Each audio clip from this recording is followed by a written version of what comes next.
আসসালামু আলাইকুম। কেমন আছেন সবাই? নিশ্চয়ই ভালো আছেন। আমি আলহামদুলিল্লাহ ভালো আছি। ভালো আছি বলতে হয়। আসলে আমরা সবাই শোকাহত।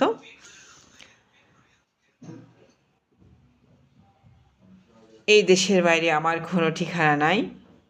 এই দেশ, এই আমার ঠিকানা, এই দেশের মাটি, এ দেশের মানুষ। যিনি এই কথাগুলো বলেছিলেন তিনি হলেন আমাদের প্রিয় নেত্রী বেগম খালেদা জিয়া। উনি অনেক ভদ্র মানুষ ছিলেন, অনেক ভালো মানুষ ছিলেন। উনার মুখে আমি কখনো কোনো খারাপ কথা শুনি নাই, কোনো গালিগালাজ শুনি নাই। আসলে এমন নেত্রী বাংলাদেশে আর আসবে কি না সন্দেহ।